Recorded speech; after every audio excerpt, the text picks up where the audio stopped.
Hi, welcome to Guanyin Practice for Friday, the 27th of October. We are going to be doing practice today, and then next week, Monday and Tuesday, I have travel days, and then I'll be back on Wednesday. I hope everyone's doing well. I hope you're safe and all your people are safe. I got some news this morning, or like in the middle of the night, that a dear friend's sister is being stalked by an ex-partner. And so today we're going to be dedicating our practice to her safety, to the end and peaceful resolve of that situation. If you've ever been stalked or even just haunted by an ex who just couldn't let it go, who felt like they needed to make you emotionally or physically unsafe in order to try somehow to convince you that you were supposed to be with them, then you know how scary it is.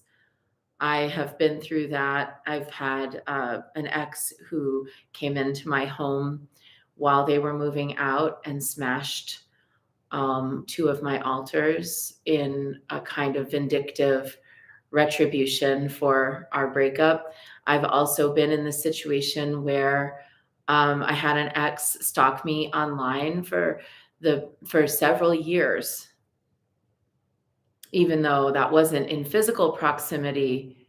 It still takes its toll. And so I have sincere, deep, heartfelt compassion for this individual, and also for everyone around her who's trying to help her, and hoping that the police will do something to help, because unfortunately, often they don't.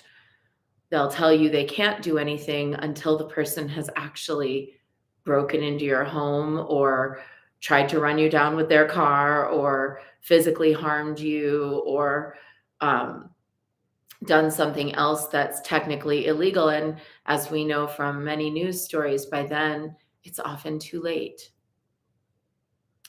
In ancient Greece, one of the things that I've read is that faces of Medusa would be carved or placed above the doors of women's refuges. And Medusa actually guards and protects a lot of different places. She also protects temples and shrines and probably homes and other places like that. So, I don't know if she was only for women's refuges, but certainly she was a protector of sacred spaces.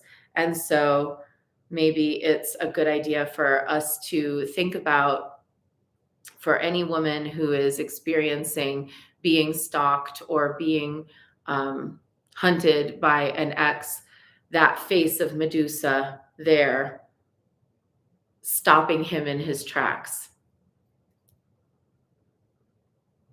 So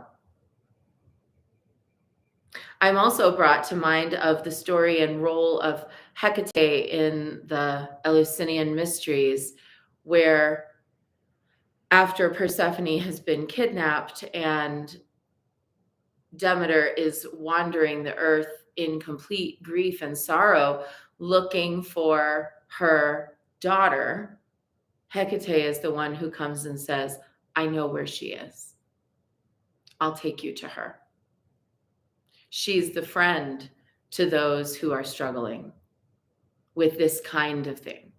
So let's call upon Hecate to please protect this young woman, to illuminate her path forward, to guard and safeguard her, and to befuddle and confuse the individual who's hunting her.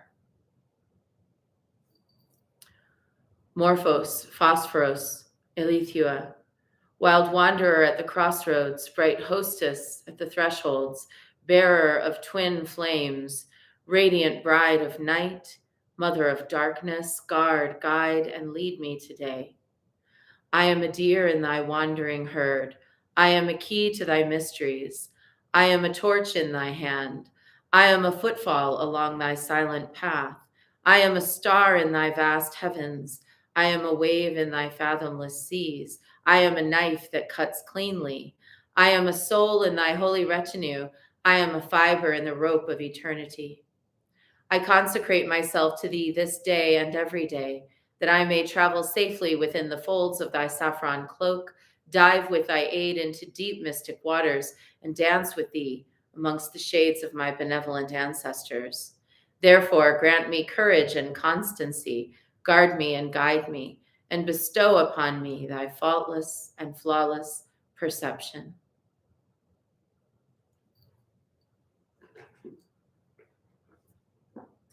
Yesterday's card, Miracles, it ended up being such a wonderful card, just so inspiring and helpful. And then later in the day, I was chatting with a student and she said something, and I was like, wait, the card of the day speaks to this. Good morning, Kat. Hope you're doing well today. Good morning, Theodora. So for our last message this week, this whole week has been about adjusting our mindset, understanding that our role is to bring illumination and to bring moments of beauty, healing, happiness, and peace to our hurting world, and to look for the signs that miracles are happening. Let's see what our card of the week is. Or our final card of this week is setting boundaries, threshold protection, and honor. It's a really beautiful card. She's got a jaguar leopard here. We'll find out more.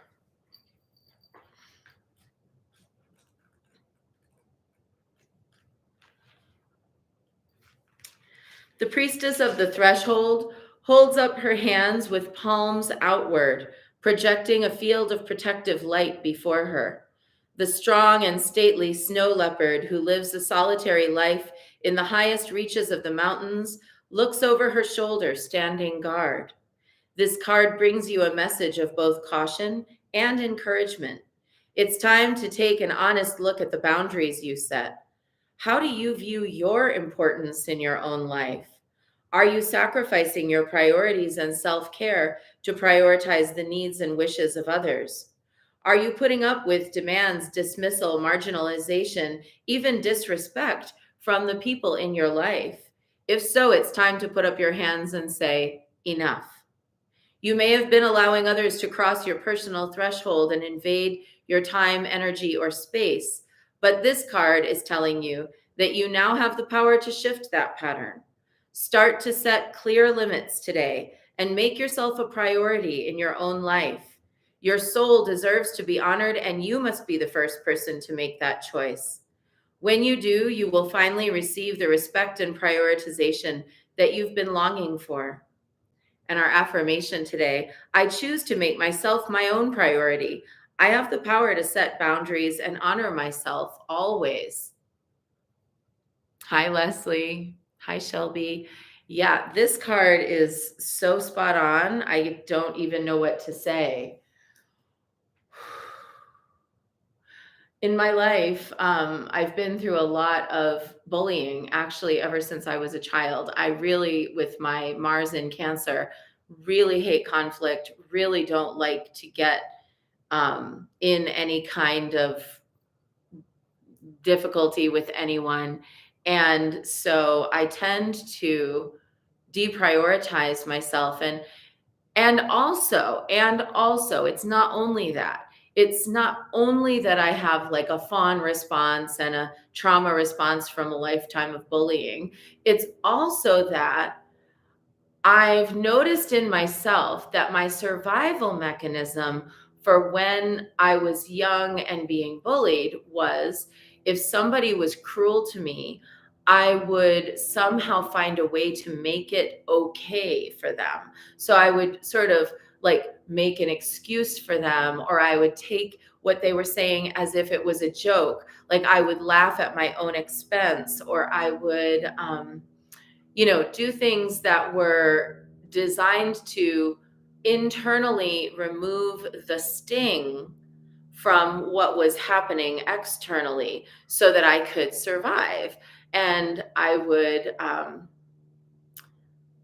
kind of find even sometimes a way to think that people were my friends who would do that to me. So I would think, oh, they're just my friend and they're just making a joke, or they're my friend and they're just, that's just how we are together. And I actually very effectively gaslit myself into believing that that was true. And I can understand why my little girl self did that. Like, I totally see it.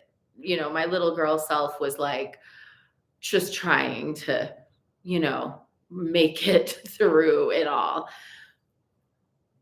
But as I got older and that pattern continued, and then when I actually had my head read for Oshun in 2015 and received my initiation to her, one of the things that came up in that divination was to not allow people to do that to me, that actually it would make Oshun upset if I allowed people to do that to me. And so magical, like just as I said that, a little like 5 popped up on my screen. She's like, yep, I'm listening. So I had to figure out how to stop doing that. And so what that meant was I had to work through quite a few things. I had to work through my codependency, which meant I had to stop valuing what other people thought of me or what other people wanted from me more than I valued myself. And that's an ongoing project. I had to work through my fawning and people pleasing. I also had to work through then a really hard time where I said no to a whole bunch of different things and people and circumstances and situations, and then dealt with the fallout from that. I said no to complying with anything that devalued my spirit. And when I stopped complying with the subtle devaluation of my spirit, people were so ready to then aggressively devalue me. Yes, exactly. Theodora says, I ended up trying to play devil's advocate for them so I wouldn't be hurt or angry. And I ended up talking myself into it being my fault. Yes. And Kathleen says, I can so relate to this. I'm sure. As magical women, probably a lot of us were weird and threatening to people, or were, kind of on the outside of whatever was considered normal. So, yeah. Once I got to the point where I stopped allowing it subtly, I then went through this terrible time of it happening very overtly. Like the gloves came off, everybody was putting the Vaseline on their hands and ready to take their shot. And to this day, I still deal with that. It's hard, as I've mentioned several times, it's hard to just be a happy woman in public and like post my pictures of the things I do and the life that I live and be content with myself and be satisfied. I get all kinds of, mockery and derision and people saying that I'm a problem and all these kinds of things just for doing that. Because people can't imagine that after they were subtly cruel to me and then outright cruel to me, that I went on and had an even better life without them than before. But what I found is that any subtle devaluation of myself, like the subtler things, are now where I will just start to accumulate other people's problems as if they're my own, or accumulate the blame, like you said here, Theodora, for other people's behavior. I'm the kind of person who, if I'm in a room full of people and someone does something super cringe or super embarrassing, I'm the person who is like, I want to apologize. I want to apologize. I want to find a way to clear it up, clean it up. I will make it okay for people. Like someone will do something super cringe, super awkward, super rude, whatever. And I will try through humor and a little, goodwill to smooth it over. And so when I've done that enough times where I've taken that on enough times, it's almost like it gets to a density in me and then I can't anymore. And then what will come out is what I call the full Medusa, where all of a sudden I'm just like, and no, and we're done here with this. And also I'm a Taurus, so we have like a really long runway before we get mad, and then when we get mad we get super mad. So I have to own that that's also part of it, is that I kind of get into that. I fall into that. But I feel like this is really a very valuable card that I needed to hear, because I have been coping with a situation where I was devalued, and it happened in such a way that, as always, I ask Hecate to give me faultless and flawless perception, to show me what I need to see, to put her eye inside of my eyes so that I can see it. And she showed me. It came right in front of me in a way I couldn't possibly misunderstand it. And I've had to sort of sit with what that means and how to handle it. And so I'm handling it in my own sort of internal landscape right now. And then I'm going to take whatever steps I need to take next. But where is it for you? Maybe for you, it's that you've automatically taken on someone else's problems or someone else's burden. Maybe you've taken on what someone did or said or, expressed in some way and taken it as your truth, but it isn't. It's their opinion. Maybe you've experienced someone doing something that was painful or harmful, and you've made it okay for them because it's easier for you to wield that emotional intelligence to make it okay than to try to teach them the emotional intelligence to not do it. Maybe you feel like you've been forgotten by your friends or by people you love. Maybe you requested a clarifying conversation, or you requested some kind of a help and it didn't come. Maybe you're struggling with being the one to reach out and request that. I don't know what it is for you. I know what it is for me. For me, it's that I'm dealing with a situation where I've been devalued and made to feel like a joke to someone that I thought I could trust. And I've accepted treatment that was less than what I actually truly have earned or deserve.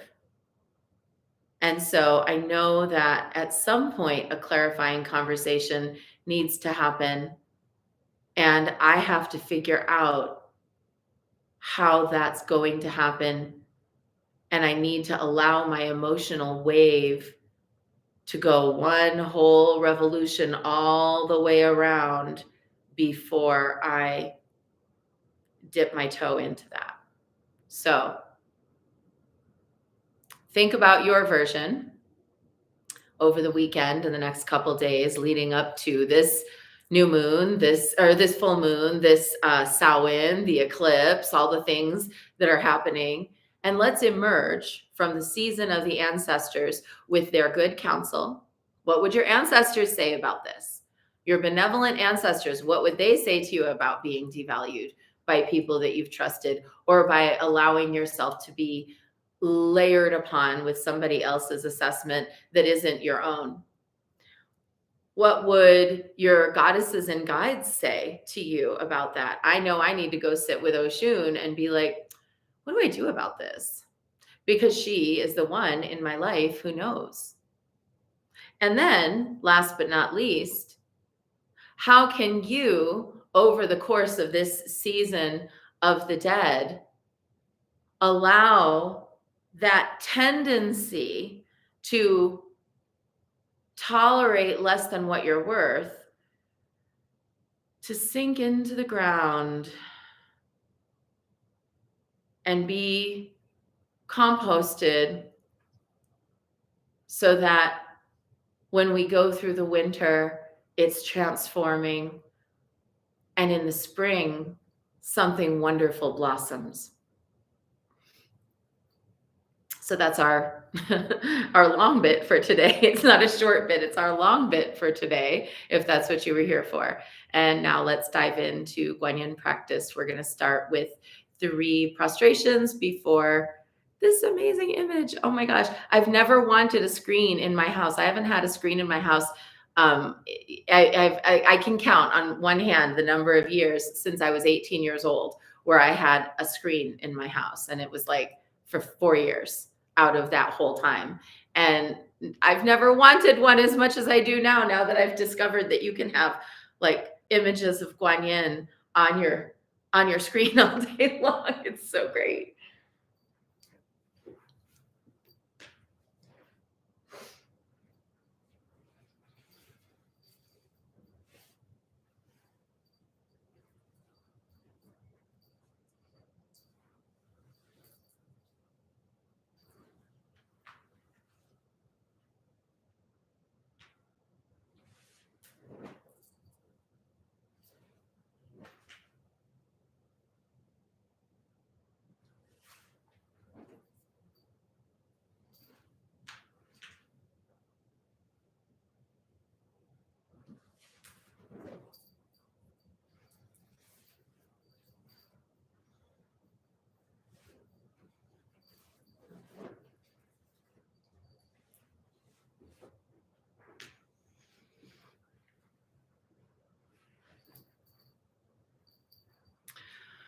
All right. And Guanyin says, in my lifetime as Miao Shan, I was depicted as the worst, most insubordinate, and ungrateful child by my domineering father, she says. And at the end, I gave my own body to make his body whole. And that's how I became a goddess.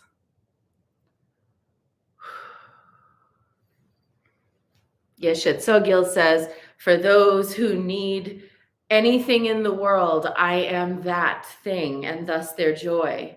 And that's up to and including a scapegoat, a punching bag. I don't think it's necessarily laudable to take abuse or to tolerate mistreatment. But I do understand something that my Lama taught me, which is that each of us is just a field of rainbow light. There's no inherent person here. There's nobody here. There's nothing here that isn't the rainbow light of wisdom. And our pain comes when we forget that. So let's use these bodies of light to transmute whatever pain we're carrying from the slings, arrows, and projections of others. Namo Guru Be. I take refuge in the inner teacher. Namo Buddhaye. I take refuge in the great mother of compassion. Namo Dharmaye. I take refuge in the wisdom of the ages. Namo Sanghaye. I take refuge in the community of practitioners. And let's set our intention, a person, place, situation, or circumstance that will benefit from today's practice. And today we're benefiting Martha.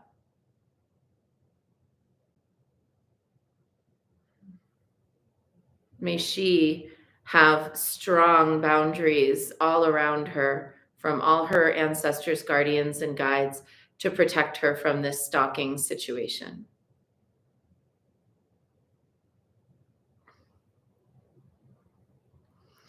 And let's recite the four immeasurables. May I be a source of loving kindness in this world and all worlds, bringing a generous heart to all my thoughts and doings.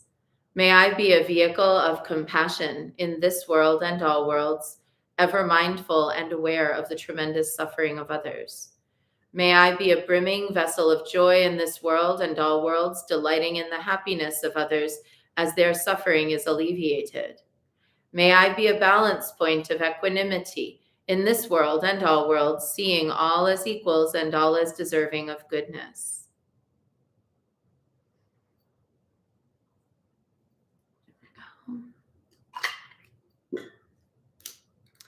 I light this candle as a symbol of the enlightening Dharma way. May it shine brightly for the benefit of all beings. I light this incense as an offering to Guan Yin, she who hears the cries of the world, mother of all.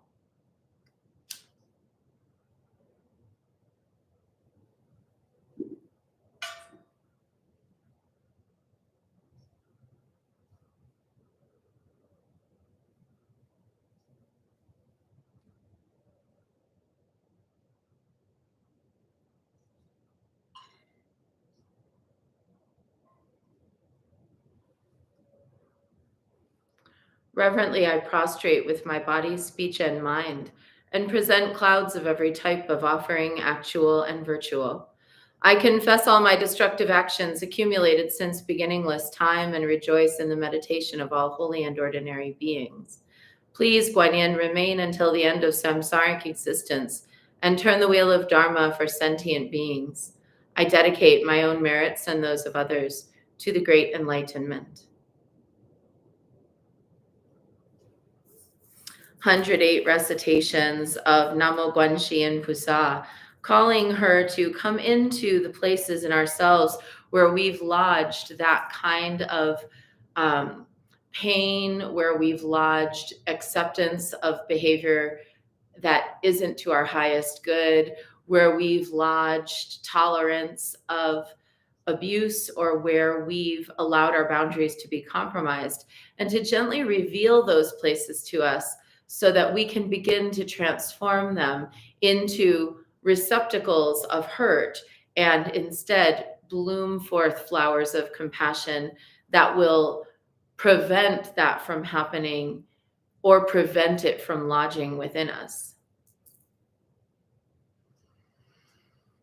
Namo Guanxi Yin Pusa, Namo Guanxi Yin Pusa, Namo Guanxi Yin Pusa, Namo Guanxi Yin Pusa, Namo Guanxi Yin Pusa, Namo Guanxi Yin Pusa, Namo Guanxi Yin Pusa, Namo Guanxi Yin Pusa.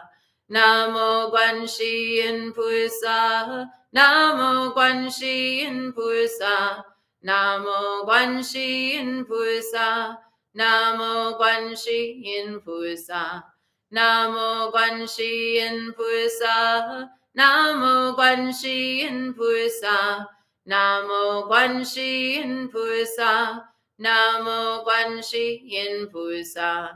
Namo Guanxi Yin Pusa, Namo Guanxi Yin Pusa, Namo Guanxi Yin Pusa, Namo Guanxi Yin Pusa, Namo Guanxi Yin Pusa, Namo Guanxi Yin Pusa, Namo Guanxi Yin Pusa, Namo Guanxi Yin Pusa.